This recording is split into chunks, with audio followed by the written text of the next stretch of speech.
अरे नमस्कार बच्चों, होपफुली सभी बच्चों का मैथ्स का स्टैंडर्ड का पेपर अच्छा गया होगा, क्योंकि पेपर भी देख सकते हो आप, बहुत इजी पेपर निकाला आता है इस बार बोर्ड ने। तो मैं आज इस वीडियो में आपको सेक्शन ए का पूरा सॉल्यूशन बताने जा रहा हूँ। तो जैसे कि आप पहला क्वेश्चन देख सकते हो, ये HCF ऑफ 85,153, इसका जब आप HCF निकालोगे तो वो 17 आएगा, और इसको जब आप पूरा इक्वेट करोगे तो आंसर आखिरी में आपको m की वैल्यू 2 मिलेगी, which is option number B. तो पहले का आंसर है ऑप्शन बी। अब सेकंड क्वेश्चन देख सकते हो। सेकंड क्वेश्चन में अगर आप ग्राफ को देखोगे तो वैसे ही पता चल जाता है कि number of zeros of p of x will be option number A, which is 1। अब क्वेश्चन नंबर 3 पे चलते हैं। क्वेश्चन नंबर 3 को अगर आप देखोगे तो यहाँ पे अगर आप a1/a2, b1/b2, c1/c2 जब निकालोगे तो हम एक चीज़ पता चलेगा कि a1/a2 will be equal to b1/b2 but which is not equal to c1/c2। तो ये कंडीशन तभी होती है जब वो पैरेलल लाइंस होती है, यानी कि option number C is your correct. Question number 4, 3x² minus 4 root 3x plus k equals to 0 have 2 equal roots. What does that mean? That mean b² minus 4ac, b² minus 4ac equals to 0 होता है। अब आप जब value put up करोगे तो आखिरी में आपके पास k की वैल्यू बचेगी 4, which is option number D. D is your correct. Question number 5, 30th term of an AP निकालना था आपको। सीधा सा सिंपल फॉर्मूला लगा देते, T30 equals to a plus n-1d, और आखिरी में आपके पास बचेगा answer option number C, which is -77।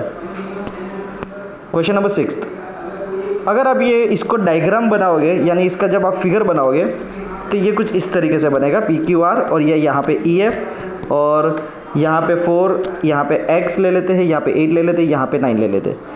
और अब आप जब इसको PE by EQ equals to PF by FR तरीके से आप इसको सॉल्व करोगे तो आखिरी में आपके पास आंसर बचेगा, QE की वैल्यू आएगी 4.5, which is option number C. चलते हैं क्वेश्चन नंबर 7 पे।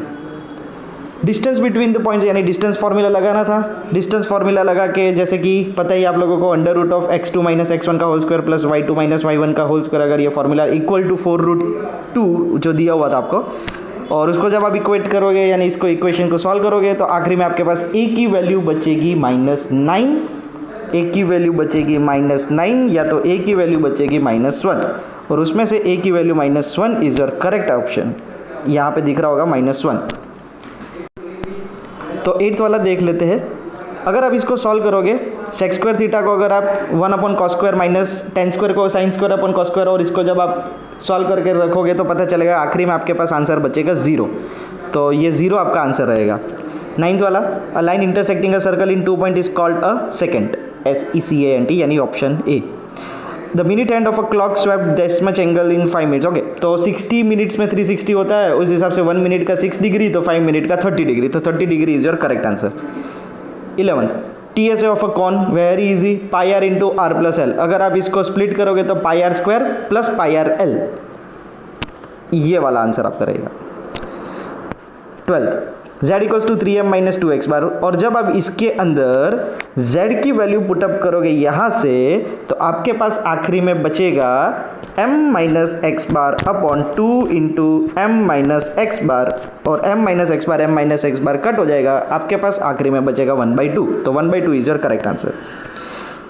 13th वाला देख लेते हैं। The sum of the probability of the elementary events of an experiment is 0, not possible, कभी नहीं होता है, वो 1 होता है हमेशा। तो पहला स्टेटमेंट फॉल्स है। 14th वाला देख लेते हैं। The zero of the linear polynomial ax plus b is minus a by b।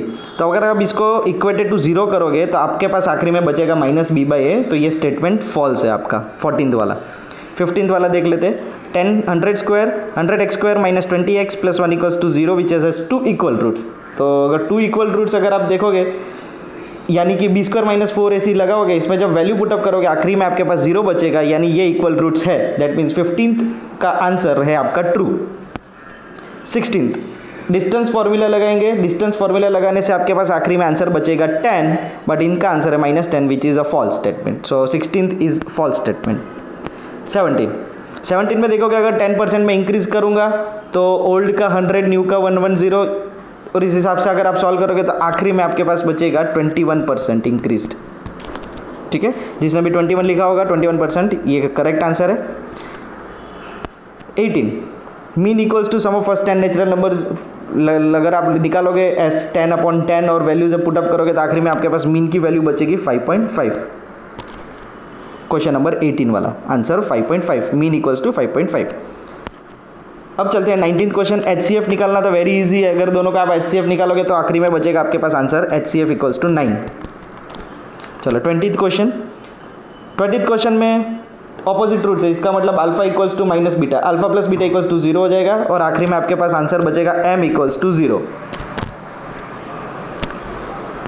चलो 21 अल्फा प्लस बीटा, पहले का आंसर आ जाएगा सामने ही था आपका -b/a, और 1 अल्फा प्लस 1 बीटा का आंसर हो जाएगा ऑप्शन यानी कि सी वाला -b/c।